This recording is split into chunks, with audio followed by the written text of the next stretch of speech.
Good morning and welcome to Stage 1 of the 2020 Rebel Rally. I'm here with Matthew Johnson and we're presenting the live show partnered with Kia this year, which is a really special and exciting time for Rebel Live. Now, Matthew, how are you doing this morning? Good. I was just distracted by that crane flying into the sunrise. It's like beautiful out here. Oh wow, that is gorgeous. So I got up this morning and I pretended that I was a rebel again. Okay. So when Emily's cowbell went off, and you should know that the cowbell is this very traditional thing that Emily Miller does every morning. She walks around past all the tents, ding, ding, ding. And I thought I'd get up and just relive that experience. And the competitors were up. We're going to go see some of them shortly, plotting their checkpoints, getting organised. And the way that they prepare in the mornings is it's all about systems and being organised and getting out to your vehicles in time and knowing when you go off the start line. And this morning, the order in which they go off the start line for their first Enduro today is to have the winner of yesterday's Enduro go off the start line first, and ironically, it was the Benzies.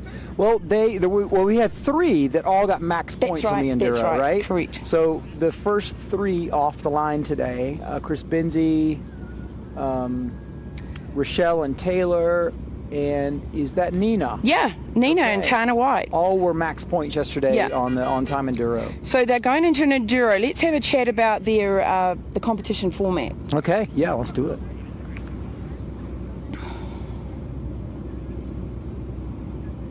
So, map and compass challenges, what are they? You have 3 checkpoints. We have green ones, we have blue ones, and we have black checkpoints. The green ones are easy. The blue ones aren't a giant flag. The green ones you have to get. The blue ones and the black ones, it's all about strategy. Mm-hmm. The black ones are invisible. You have to be a really great navigator and triangulate and find these black checkpoints in the middle of the desert. They have tools, maps, compasses, and scales. And the scale, let's talk about the scale. The scale is like really the zoom level of the map, isn't it? But if the map is a 200,000 level zoom, then your little dot that you've pre-plotted on that map needs to be super accurate because the map has such a large scale. If you stand a chance at getting that black checkpoint with a radius around it, you must click inside. And when I come, I'm going to walk inside in a little bit and do a tour, and I'm actually going to show you the different types of maps that the women are given every morning.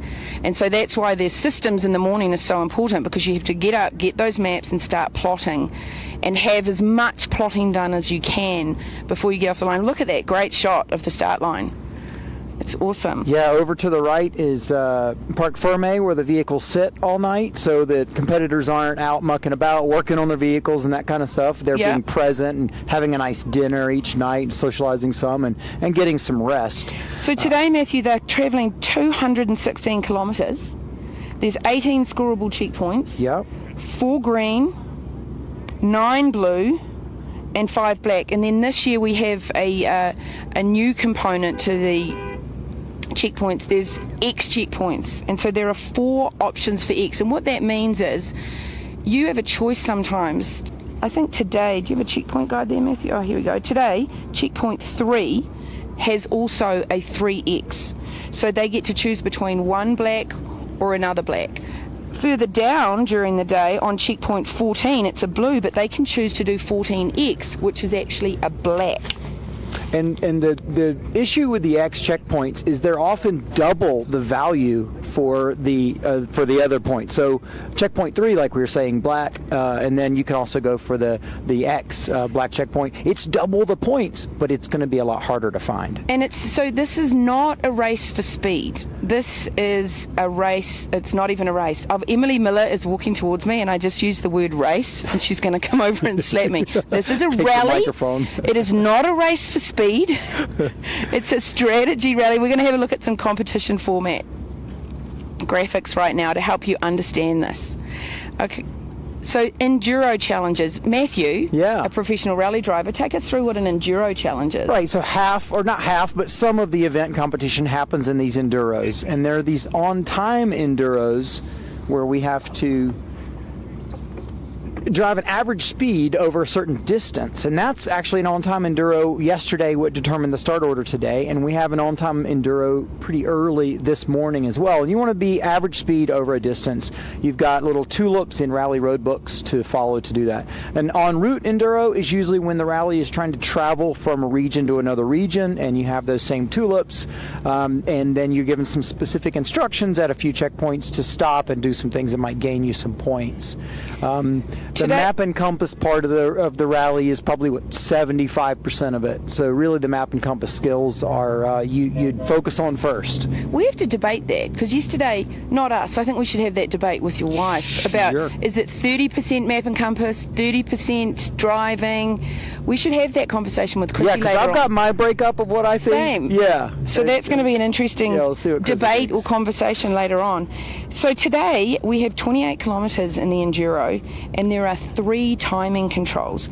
And before we move on to a video about how this event is a proving ground, not only for the vehicles, the partners, the women, for us, you know, it's a proving ground for what we're doing. It's really, really difficult to go live. You can see that shot. We're in the middle of nowhere, and we are going live, which is... Anna and Andrea there in their FJ Cruiser, shooting out to start the day. But let's just quickly point out that if you're following at home and using the tracker, a lot of people have been saying to us, well, we're just seeing cars moving around. It's not fast. Like, people think it's a race. It's not. It's a competition for strategy.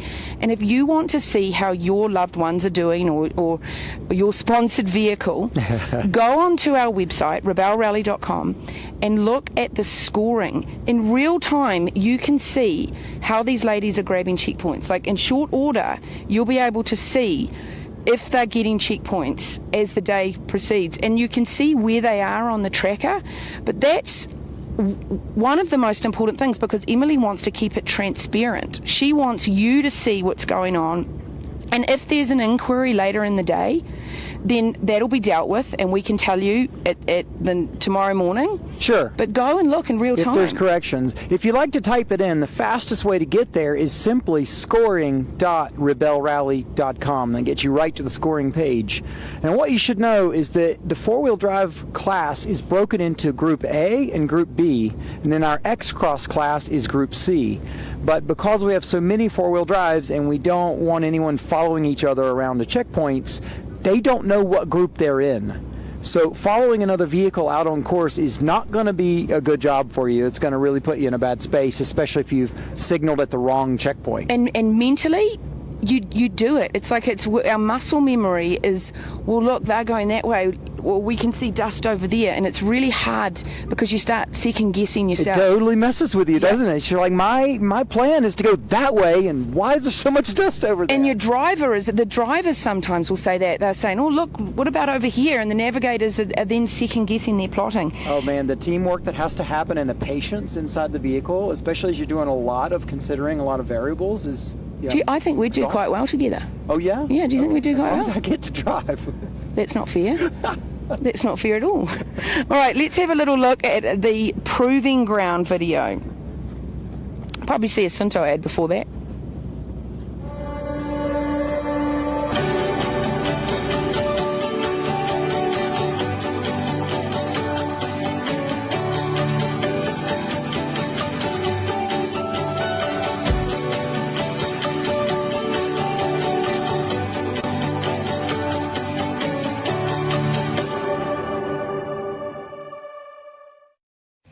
Hi, I'm Justin from Wagon Tech, a company that's been in the Bay Area of California for over 37 years. As an automotive lifestyle company, we provide products that give you power, comfort, and convenience for the road ahead. Power means having a hot cup of coffee no matter where you are. Comfort is enjoying your trip. Convenience is having the tools you need when you need it. With Wagon Tech, you'll always be road ready.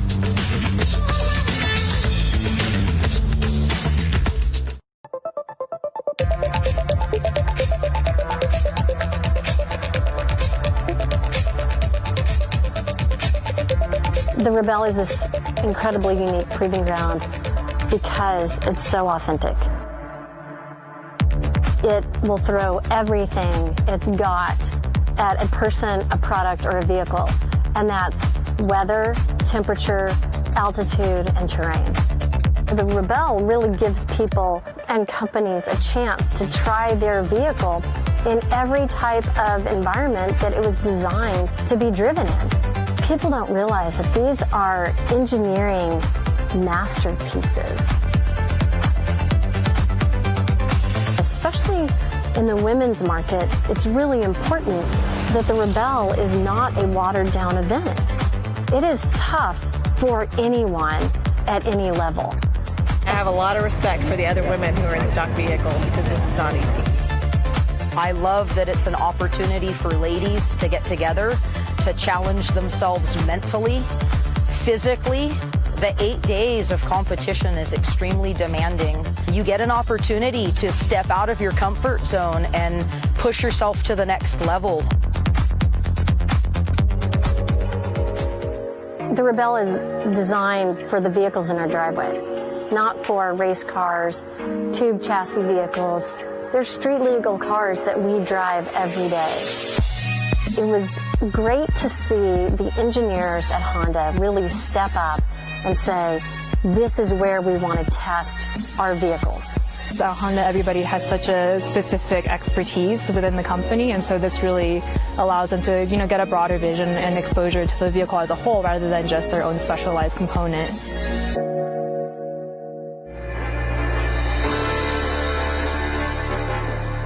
I really love our partners because they want our feedback. They want us to tell them what's working and what isn't working. We went the extra mile with this proving ground by putting in our technology partner, Mapbox. It's a really exciting opportunity for us to get to work through the hardest questions that we have as a company trying to build a platform. What we need is to be able to give human beings better ways of making decisions and interpreting information. And so this is a really good, very close feedback loop between a paper map and a human being, and then you have to go out into the real world and find that place. Seeing what's on the map versus how we've designed it is really a proving ground for what is our understanding of what a map means to someone. What Mapbox is able to do is to take all this data and be able to put it into a map and a dashboard that companies can literally show to the world, or they can be sitting in an office halfway across the country or the world and be watching real time or near real time their product performance. And that is unique. It may be this analog event, an analog competition, but it has this incredible technology backbone that we built into it.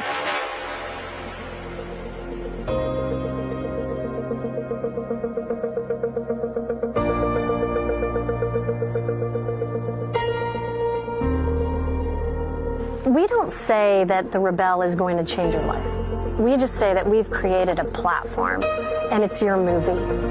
But what we've seen and how we've seen people change is incredible.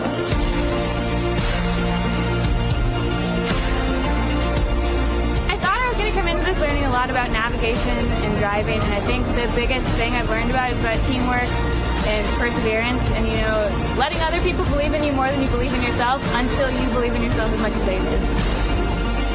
Crossing the finish line on the final day of the Rebelle Rally is a badge of honor because you have just gone through everything that we could throw at you, and you survived it. I always say that the Rebelle is like this Wizard of Oz journey, that whatever lesson you need to learn, it's going to be handed to you on the Rebelle.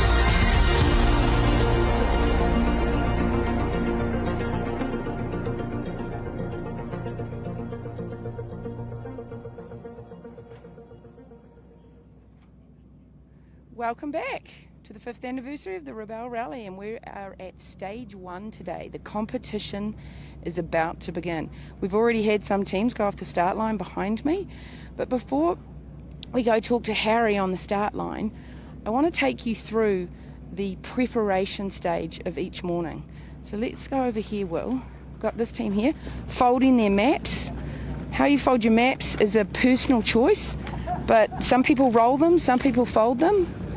See, these ladies seem to have finished plotting. Before we go in there, let's have a look at what this guy's up to. All your high and wides come from our friend Paige, our drone pilot. How you doing, Paige? Okay. Here we have, hello ladies. Hello. How are you feeling this morning? Cold. Isn't it freezing? It'll get colder when the sun comes up, but we're feeling good. You get to get in your car shortly, you can crank that heater. Awesome, good luck out there today. Got some more rookies here plotting. So these ladies, what time are you off the start line, ladies? 7:50. How are you feeling? How are you feeling this morning? Awesome. We are so ready. I mean, this is going to be so much fun. The map he's showing. Why don't you talk us through how you've been strategizing? Not, you don't have to. Your driver can. We won't interrupt the navigator. Yeah, just give us a short overview. My timing and my calculations, and I've reviewed that with Val, and she's so point on and accurate with her plotting. So she's been just like the right ruler out. So it's an interesting point, Will. The scales have to be matched to the map. So if you've got the wrong scale out, you could get it wrong. Now you can also see here the strategy the women use in terms of how they mark their checkpoints. Those little different coloured stickies are fabulous. Okay, well, come over here and we'll have a look at the official notice board. So when you get up, hi Leslie, how are you this morning? So, oh, sorry. There's our friend Leslie. Leslie, what have you been doing this morning?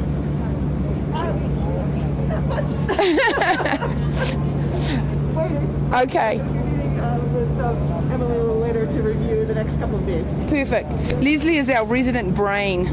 She's been working on our scoring with Chrissy Beavis this year. And as I said earlier, our scoring is our most transparent and important part. So this here is your start order. So as we said earlier, Chris Benzie and Emily Benzie, Nina Barlow and Tana White and Rochelle Croft and Taylor Pooley, they had a three-way tie yesterday, and so they got to start off first off the line this morning. Every 2 minutes. And then the Enduro bulletin here, it gives them information on the start and their rankings. And then an interesting thing here is your error from true time. So the timing controls, if you get a on the second on the timing control, you get 5 points, and then it's 0 to 4 points from that true time. And so these are the Enduro scores. So see, if you're 25 seconds off that, you get 0. But here, between 20 and 24, you get 1 point. Between 15 and 19, 2. Between 10 and 14 seconds, 3. So it's just been so well thought through. Yeah, Down you know, here, I'd like to know. EV designation protocol. I don't either. I totally need one. Like, are the Broncos a ones? test this year, and this is really interesting and cool actually. Power Innovations have offered all the competitors really great discounts on a bunch of power banks and solar banks, etc. Here's some more official information, but let's come and have a look at the maps. Got some more ladies plotting here. Morning. Morning. How you doing, girls? Pretty good. Similar strategy with their stickers here. You've got the checkpoint guide, but everybody's Coded?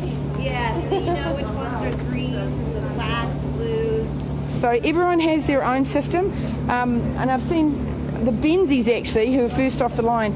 They made their own special little window. So when you go through the checkpoint guide, you don't take your eyes off of it when you're trying to plot. I'll show you that another day when we see the Benzies. I'm trying to listen in on this trick. They created a window. So see the checkpoint guide. You know how you lose your eye when you're trying to go back and forth? They just did a piece of cardboard with a window, and she moves it down. My gosh. You could make one tonight. I heard she has a secret way to do this.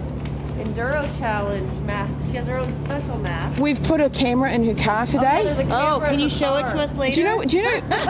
Can I tell you something about her? I'm just gonna hop in her car for. Which team is this? The Benzies. Your friend. But here's the thing.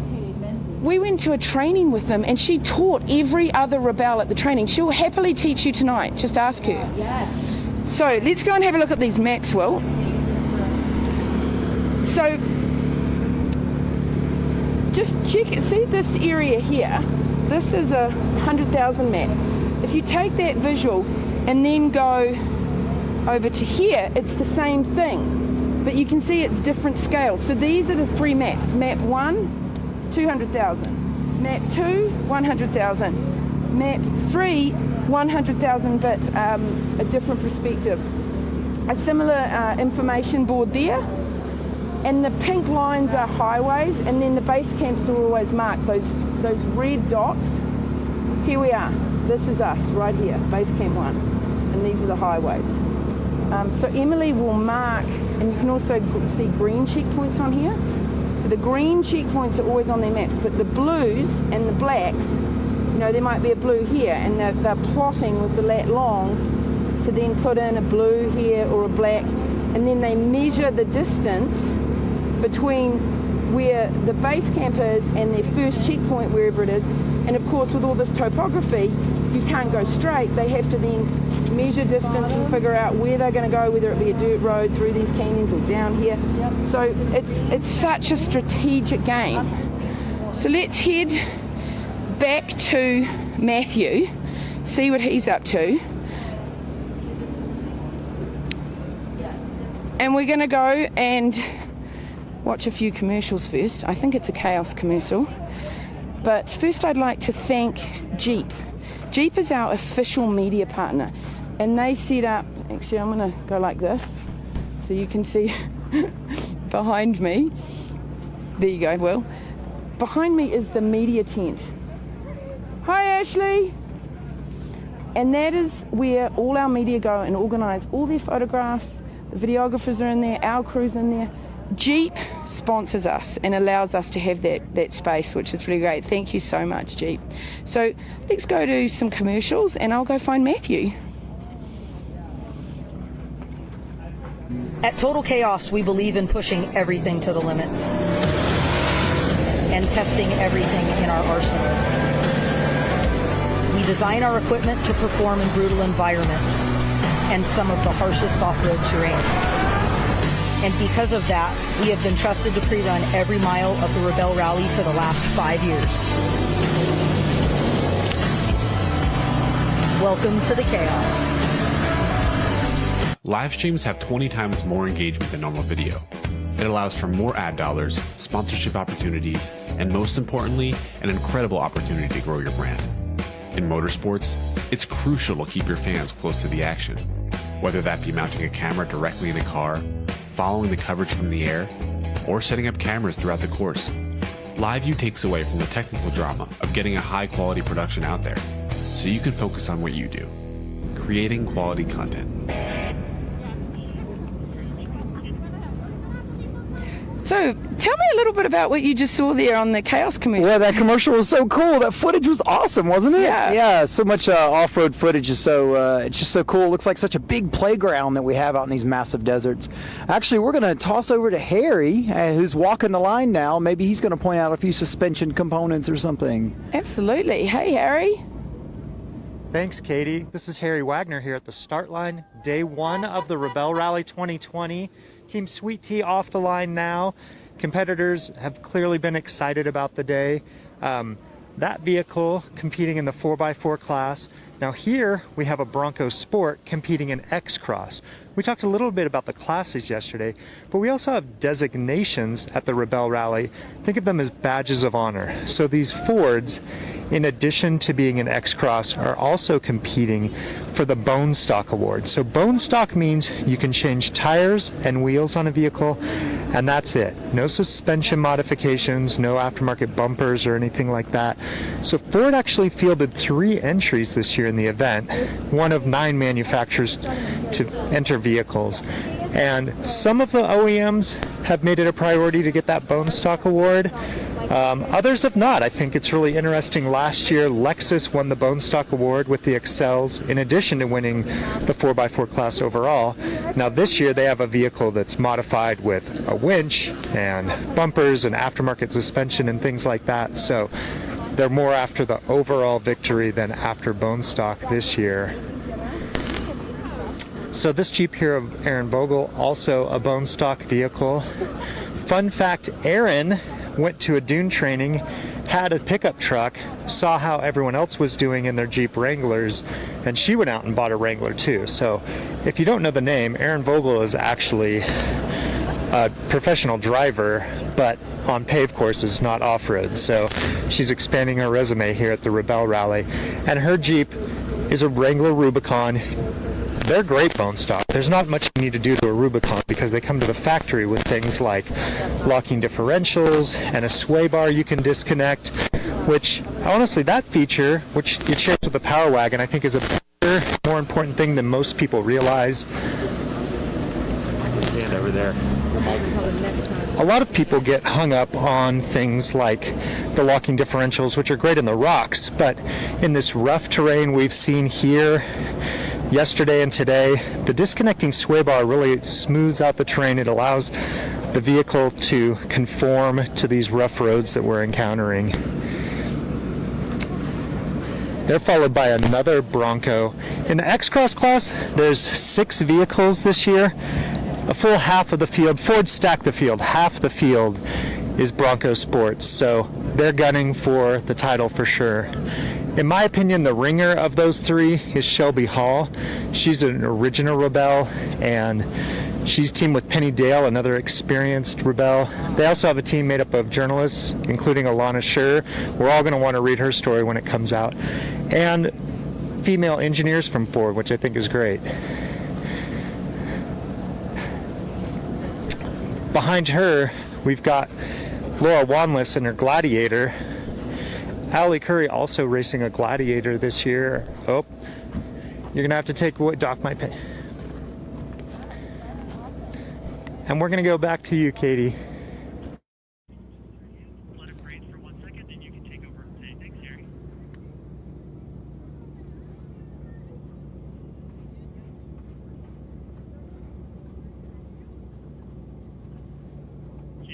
Thanks, Harry. Thanks, Harry. So, Matthew, don't we have a front row seat? Yeah. I mean, I'm looking around all these people running around, and we get to sit here at the start line and check out everyone just gearing up.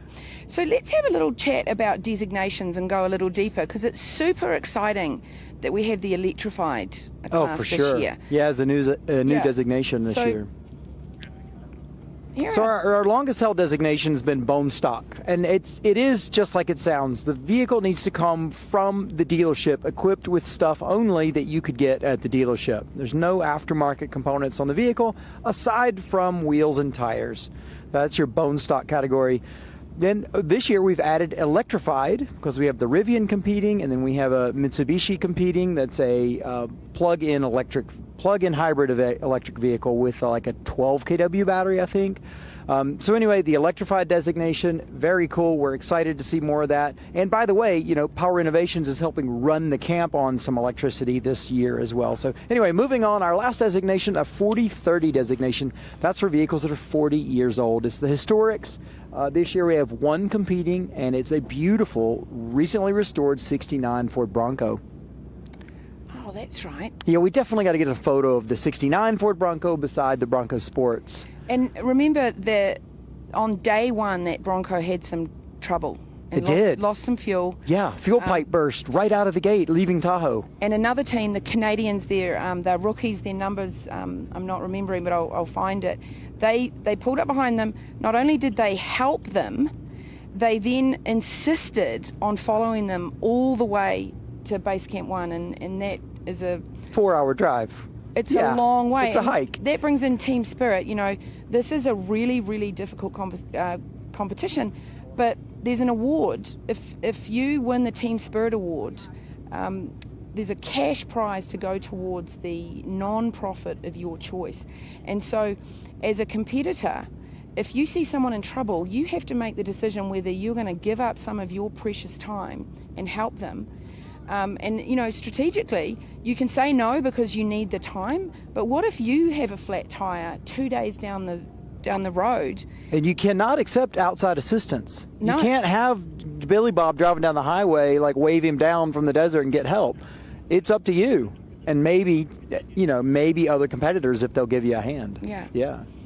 So Who have we got out there at the moment? 188 is next off the line. There's actually a lot of cars over in the impound. That's right, they're off the line every 2 minutes today, I think. That's Laura and Wendy about to head off the line in one of 2 Jeep Rubicons competing. Nice. Not Jeep Rubicons. What do we call that thing? Harry, what's that called? Gladiator. The Gladiator, that's right, the new Rubicon's one. the massive word on the side that I looked up and saw first. Yes, Gladiator. Yes. We have 2 Gladiators competing. So let's talk a little bit about our tracking. Now we're into stage 1. The game started. It's serious. But if you want to follow it, we know that YB tracking will show you where the vehicles are. You can see here. Here's how they're moving, throughout the day. Isn't that cool? It's yesterday because we don't know where they are, but they're going up through that canyon. So you at home can download YB Races and you can follow the vehicles as they move through the desert. But this isn't going to tell you who's winning. This is not a race for speed. And so don't look at this and think, oh, my sister's winning. Well, she might not be. You can see if your sister is completely off the beaten path. Apparently when I was competing with Francis, our husband spent most of the time wondering why we were quite a way out of the screen sometimes. But if you want to know exactly how they're doing, go onto our scoring page and in real time you're going to see the points that they are taking off the table. They accrue as they happen real time. So when a crew gets to a checkpoint, signals their tracker, if they get the points, or provided they're in the right spot, the points are going to show up online immediately. So you literally can watch through the day as the teams compete with each other. But what you're going to be looking at is one group at a time. So group A and B are actually all 4-wheel drive, but we've split them in half so they can't follow each other around the desert, and they don't know what group each of them are in. So it does not pay off to follow others around. And this morning I asked Emily, I said, so how do you make it fair? So if I'm in Group A and Matthew's in Group B, how is that fair? And she said that she actually physically is out there and will look and see from a strategy point of view and a terrain point of view, there's this distance to that checkpoint and this distance to that checkpoint, and the challenges are actually very, very similar. So she spends, hundreds of hours out there with total maybe chaos. Thousands. Yeah. She'll also make sure there's enough mountains and things that you can clearly see for dead reckoning, so that the ability to navigate is fair between the two. And actually Tracy behind the screen is going to help us out here, and she's going to bring up that scoring page so you can see what we're talking. There it is. Yeah, okay, excellent. Perfect. So go onto this page, make yourself familiar with it today if you want to follow along this week, and you will see in real time how they're doing. Now, I have to add, this is unofficial because a team might come in with an inquiry, and when Chrissy has reviewed all the inquiries, this will be updated that night, and we can go over that the following morning. Go ahead, Matthew. So you want to click on day 1 there for today. There you go. You click on day 1, and now you're going to see the groups I was talking about at the top of the screen: 4x4 Group A and 4x4 Group B. So if you wanted to know who's winning at the end of the day between those two groups, you're going to have to wait until the day's results are fully tallied. But during the day, you can see who's winning that group, and you can see the other competitor names down the list. And you can flip between A and B and see who, for yourself, who's got the largest tally of points. Now, the checkpoints that they go to are worth the same amount of points. They just go to them at different times of day in a different order. So they have the exact same race, they're just doing it in a little bit different order. I said to make sure the competition is fair. And see on that page there, you can see a green checkpoint 1. You have to get the green checkpoints. If you don't make a green, they're easy to get. If you don't make a green checkpoint, your day's a wash. And as we saw earlier, those are even marked on the map. So it's fairly easy to get them. And then you can see the blue. And then there's 3 and 3X. Mm-hmm. And this year we have that new segment where you can choose between a 3 and a 3X. And that means it might be that 3 is the easier checkpoint, but 3X involves driving, very skilled driving. So the competitors have to make that choice between the two. Sometimes the 3X checkpoint may be given a different ability to get it. So in fact, specifically for today, number 3 checkpoint, they have coordinates. So when they're plotting it, they've got a lat and long, latitude, longitude coordinates to plot. But the 3X checkpoint, they have a heading and a distance. And so with one measurement with the ruler on the map, you're doing over and up, and it's just easier to get wrong. So using a heading and distance is more difficult. It's going to give you twice as many points, but given that it's early in the day, I wonder if you might just use the lat long, get the points for the basic black, and move on, because you got a long day of getting checkpoints ahead of you. And when we were talking to Emily earlier, she said to us only the really good navigators are gonna get some of the points on the table today. So it's a game of strategy, and as you can imagine, 2-3 o'clock in the afternoon, we're brain fried. I can't imagine how they're feeling, and that all comes down to communication and how you your relationship is with your teammate. It's a game of strategy at the end of the day. It is. At some point this morning, we're going to go over what the course is today, aren't we? Yeah. Why don't you do that right now? Shall we do it now? Yeah. All right. Let's just roll right into it. I'll try to keep this brief, but so just like it's an easy to start, but a moderately difficult day later. Just like 2017, the teams returned to the Monte Cristo Mountains. This time they're going to begin with a climbing, twisting, on-time Enduro.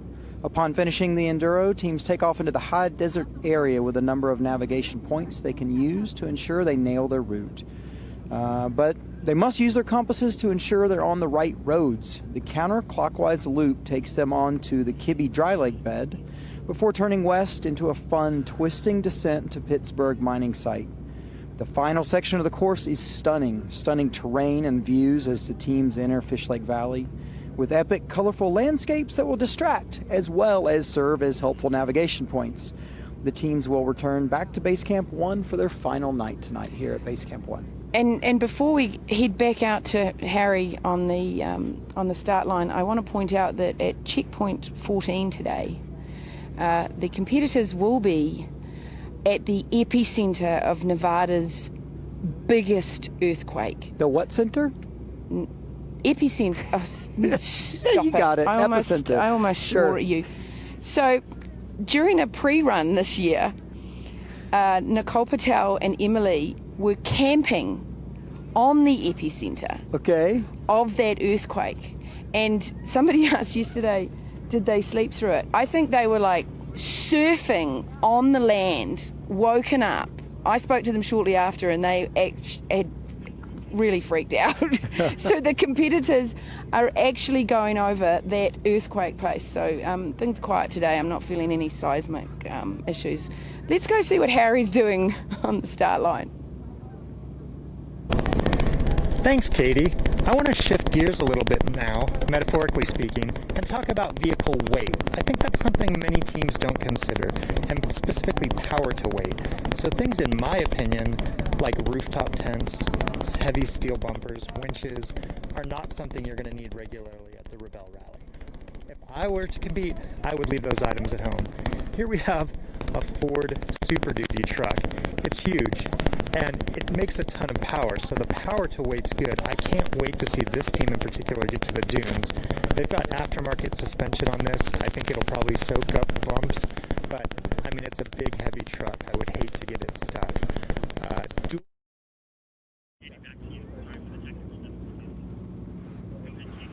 Sorry for the technical difficulties, but as you saw in the proving ground video we just saw earlier, this is a proving ground for not only the vehicles and the teams and our partners and our crew, it's a proving ground for technology in the middle of the desert. I mean, you can see that shot. The fact that we're able to communicate to anyone in this remote location is astounding to me. You can see that big semi-truck that's just gone out of the shot to the left there. A company called Power Innovations has come in as a partner this year, and it's amazing what kind of technology they've brought to the party in terms of a green base camp. I slept like a baby last night because there were no generators. Did you notice that? No, wasn't that nice? Normally it's brrrr, and you're trying to...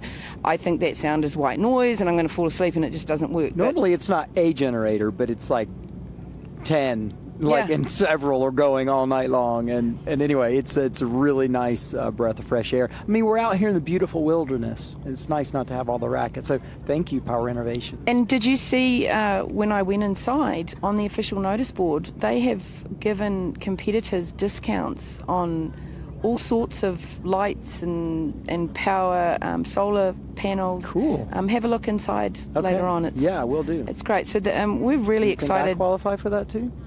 Yeah, I think we do qualify for that. And I wonder, I don't think we're allowed to enter the competition that we're going to talk about shortly. Yes. So we've got a table set up over there with some amazing prizes that we're going to go through here shortly. And I think in the official rules you can't enter. Okay, no, That I don't wouldn't think be we're fair. entering. And you probably got everything on the table. Yeah. But in terms of competitions, we'll show you what we have shortly. But if you sign up for our newsletter at any point between now and the end of the rally, you're going to go in the draw to win a whole bunch of exciting things we call the Rebel Starter Pack. And then we're going to be running another competition on Instagram a little bit later. We'll bring that information to you. And we're also going to open up registration here shortly for 2021. And if you're interested in competing in the rally next year, go onto Facebook, and there's a whole bunch of training videos which if you're trying to learn how to do it, go back and watch some of these videos that Matthew and I have been doing today and in subsequent days. But the training videos that Emily does are just amazing. So we're going to take a bit of a pause right now and go have a look at some of the cars going off the line.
Sorry for the technical difficulties. We're going to head back to Harry on the start line, and we've got Mama Hohen ready to go in today's Enduro. Hi there, we're back at the start line. About half the team's off the start now. We've got the Hohens here in their Land Rover up next. One of many Land Rovers in the event this year. So these vehicles use independent front and rear suspension, allows each tire to comply to the terrain, a smoother ride. The limitation there compared to, say, the Jeep that's behind it, which uses solid axles. The solid axles, in addition to being a simpler design, also allow more articulation of the suspension.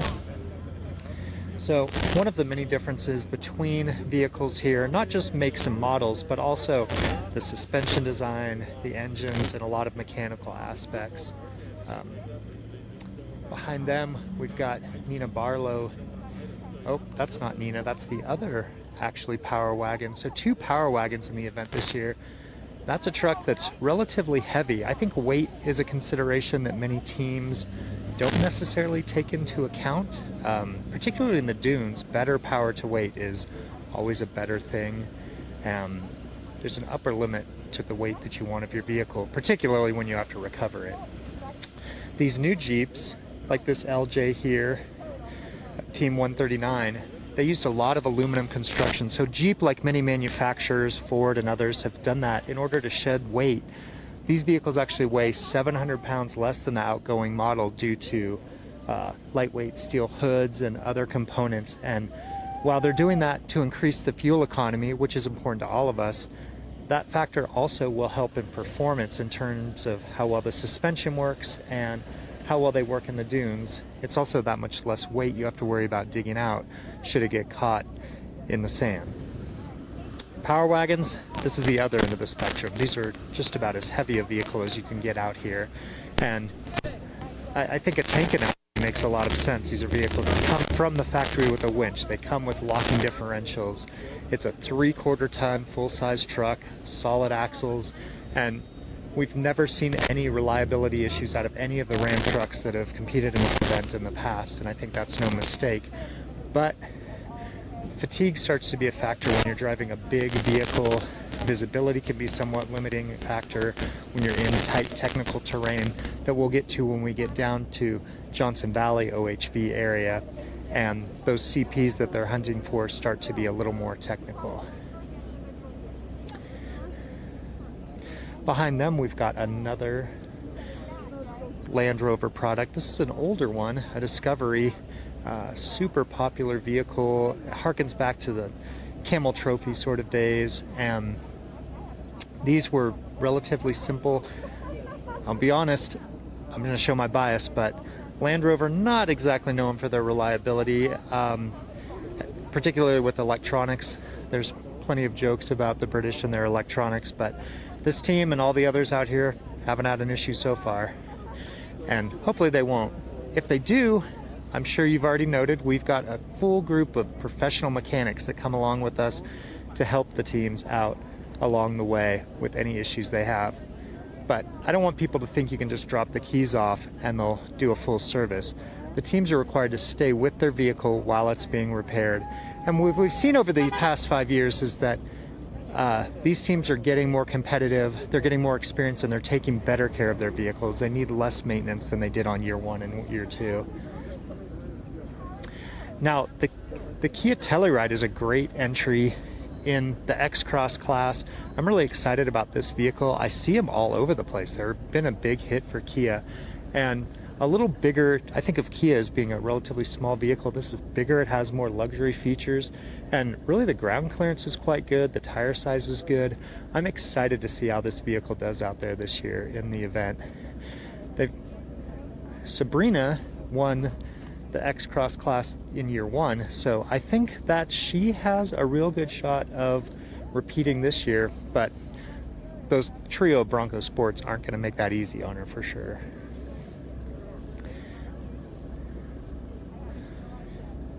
And on the subject of tanks, behind them is the G-Wagon from Choco Love. So this vehicle, diesel powered as you can likely hear, and it runs on actually biodiesel that's made from their chocolate byproduct. So they're not wasting anything out of Boulder, Colorado at Choco Love, but huge wheels with beadlock bolts and steel construction. And these vehicles, like the Power Wagon and like the Jeep Wrangler, use solid axles front and rear. They come from the factory with locking differentials. So a locking differential means that both tires have to turn at the same rate of speed. And you might think that always happens, but as a vehicle makes a turn, the outside tire actually travels in a larger arc and travels further than the inside tire. So normally a vehicle has open differentials, and that's what you would want to allow those tires to turn at different speeds. But if you're in technical terrain where one tire, we'll say, is wedged up against a rock and the other one's in sand, the one in the sand will spin and the one against the rock will not. With a locking differential, both those tires are going to turn at exactly the same rate of speed. So that's a real benefit in not a high-speed dirt roads like we're encountering here on day one, but certainly as we get into rockier terrain further south, it's also a big factor in the sand, particularly if you're trying to extract yourself from getting stuck and you're sticking your MaxTrax traction boards under those tires. You want every tire that has a MaxTrax under it churning and trying to move you forward. We talked a little bit about bone stock and the Infinity entry. They chose not to be in the bone stock designation. You can see they have an aftermarket front bumper on that vehicle, a little bit bigger tire. I love the aggressive look, I'll be quite honest with you. And first Infinity we've had in the event, but this vehicle actually shares the underpinnings with the Nissan Armada. You may recall Wild Grace last year and the year before had competed in Nissan Armadas, and those vehicles proved themselves to work very well. They come with a V8, good power to weight ratio, and they've been very reliable. The one Achilles heel we found has been the air suspension. So 2 years ago, Wild Grace had an issue with the air suspension in the rear of their Armada failing. The Infinity uses the same air suspension. So hopefully we don't see a repeat of that this year, but it is a component that has the potential for failure. We don't have enough data points to say that that's going to happen or not, but it's something we'll watch for along the way. But that Infinity just looks aggressive. It's got great power, and we're glad to see them here.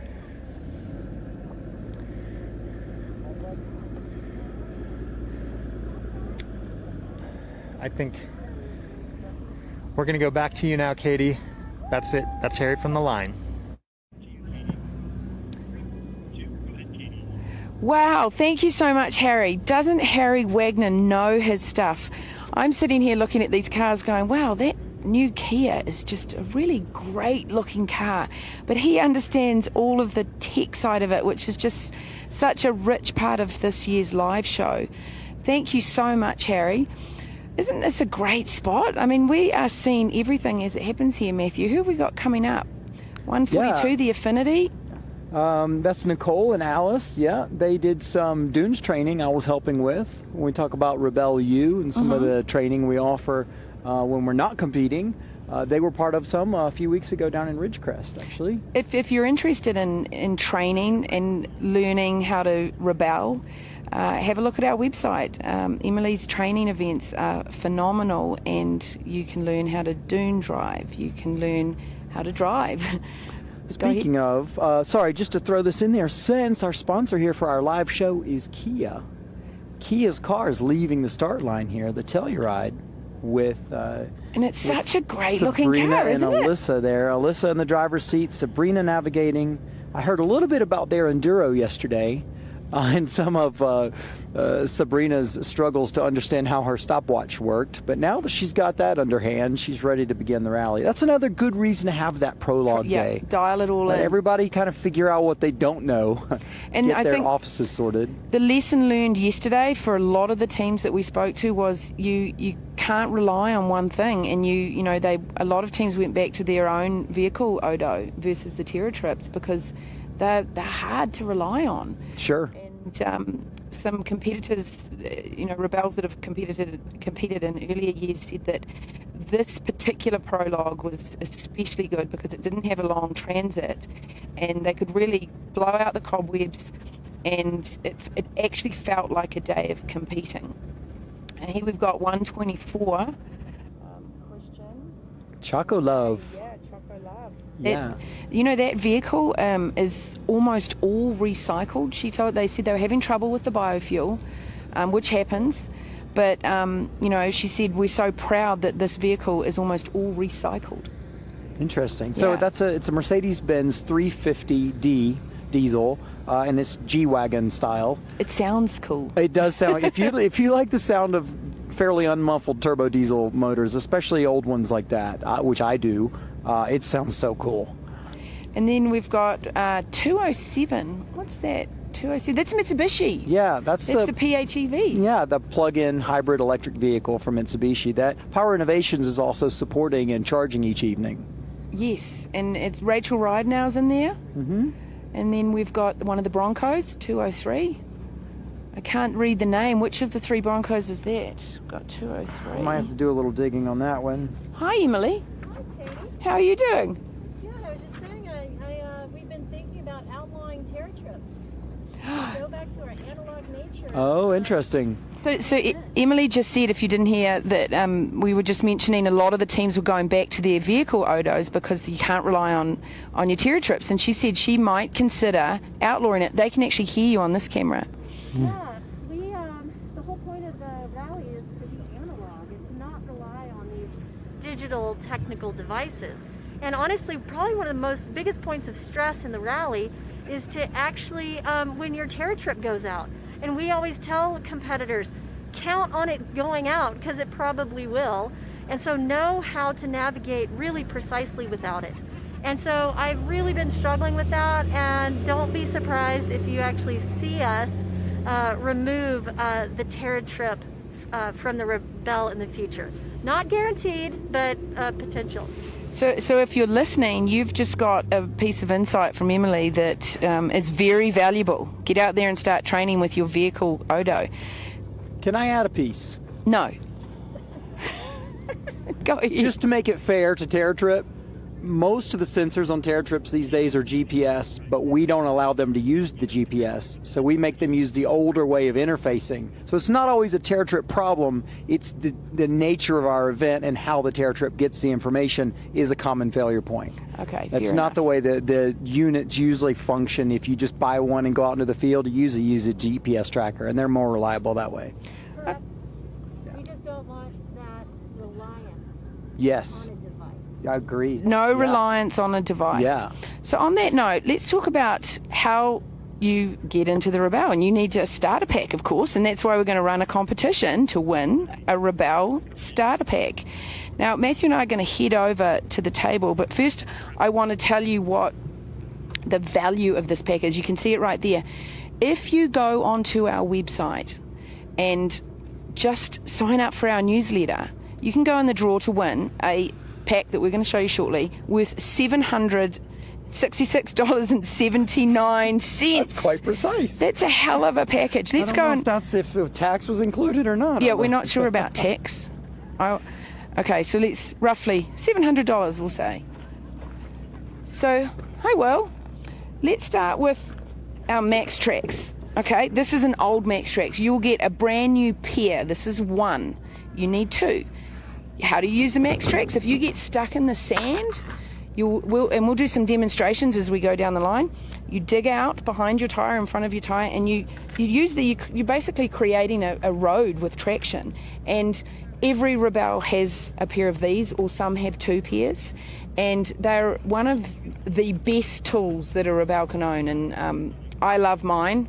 I have them down in New Zealand, and I'm looking forward to getting stuck this summer on the beach and teaching my kids how to get out. Yeah, for sure. The other cool thing that you've got to do often if you're stuck in sand is dig some sand away. And the Max Trax is also a shovel. That's why we have the handles on the side for shoveling. And you can move a ton of sand with these. The other thing a Max Trax can do, I have no idea what you're going to do right now. If you need to drive over a massive rock for whatever reason, you can put a Max Trax there. It will bend like crazy, but it won't break. Or you can stack them. You could put two Max Trax on top of each other and literally drive your vehicle up onto something you're otherwise no way we're going to get over. So super versatile tool. That's why you see all of us with them and why they're a sponsor. And so of our if you had a event. rock and you didn't have clearance, you could essentially create clearance if Absolutely. you're stuck in a canyon. Absolutely. That happened to us, Francis and I, in the Rebelle. We were in a narrow canyon. It was a huge rock. We knew we couldn't clear it, and our Max Trax helped us on one side just get up and over. It's a great tool. Yeah. Thanks for bringing that up. You That's a got good it. one. Now this here is a Big Agnes duffel, which you can see on your screen or have a look on our website later what these are all worth. A woolly hat. Matthew's wearing his. There's the big value. We're all very stoked to get that. A corksicle. Everyone's got to have a corksicle. Did you get your sticker for that? They made quite cool crew stickers. No, I didn't. It's in your goodie bag. So okay. Because there's 250 people here during COVID times. We have to label our water bottles, of course. Are there 250 people here? No, I overshot that. Yeah, you overshot a little bit. Actually, 170 though, maybe? Yes. Now this is my favorite tool. This will jump. It'll jump my Suburban. I let the battery go flat one day in my Suburban at home, and it jumped it. I've jumped people on the side of the road who've had flat batteries, and I've also had an issue in a boat and got the boat started. So this thing here will jump. Just imagine, and this comes from Wagon Tech, one of our new partners, and we are just so grateful to have some of the treats from them. Here's another one from Wagon. This thing here, look how bright that light is. Such a great light for working under your car, inside your tent if you're a Rebel, so that's going to be great. Cafe Moto, long-time sponsor of the Rebel. These guys are an original coffee maker in San Diego, and their coffee is just killer. Well, I love that we have the Rebel version of this coffee, comprised of women-led cooperative coffees who share our values and such. This is highly and a unique. cool bandana from Cafe Moto, a mask, of course. These are my favourite. Good mask because it's a mask that you never lose because you just wear it around your neck. Some Rebel stickers. Where do you wear it? Neck. Neck, yeah. That's what I thought you said. Choco Love. This is a no sugar added one. I haven't tried that one. Oh, I haven't either. No. Why would you eat something without sugar? Why would you eat something without sugar? I don't know, Matthew. This one has sugar. I'm going to have this one. There you go. We'll have to share it. Okay. Okay, we've got Trail Natural Zinc face stick. It's very hot out there. A lot of people came in yesterday with big moon eyes. Chris Walker, who I'm riding with today, burnt his face. More stickers. Number one tool, you cannot do the Rebel without a compass. So this is a Sunto compass. So you can see this is an epic starter pack. And finally, our favourite crazy cousins, Total Chaos, have this great bag which I use for mountain biking. Nicole says she uses hers for trash in the car. But this is great to have. So also waterproof, and you can put all of your other kit in it. Mostly. Yeah, so put everything in here. So go on to rebelrally.com and sign up for our newsletter. Not only will you go in the draw to win all of this, valued at around $700, you'll also get our daily updates. So every morning on the Rebel, you'll get a full download on what happened that day. So with that, I think we should get out and get amongst it. This afternoon will be the first time that our live crew has actually gone into the field. Right behind us, this shot just set itself up beautifully, is our Sprinter van which just arrived, and we will see you at an undisclosed location on course a little later. Follow us on Instagram, Facebook and Twitter. Go to our website for YB tracking, which you should also download, our scoring and anything else you want to know about the Rebel Rally. But I know you're going to go out and have some fun today with Will. Are you looking forward to that, Will? Can't wait. Awesome. Well, we'll see you at 4 o'clock today at an undisclosed location.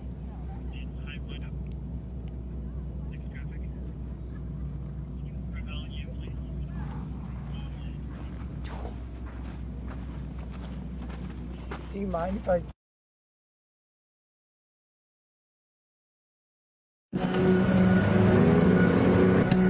Life can throw you a curve,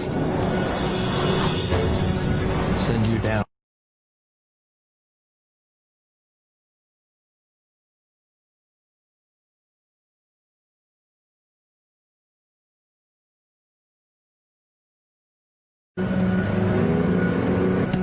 Life can throw you a curve, send you down an unexpected path. But navigating the rocky moments is part of the adventure. To help you discover what's been missing. Bandit! Why did you run off? Introducing the 2021 Telluride Nightfall Edition. Iridium is more than just a satellite company, making connections anywhere, to anything, or anyone. There's no other network like it. Operating in low Earth orbit, Iridium is still the only commercial satellite system where calls and data are passed from satellite to satellite. Safety and reliability are in Iridium's DNA. Trusted by people and organizations in some of the world's most challenging environments, Iridium remains committed to helping make the world a safer place. As we look to the future, the possibilities are endless.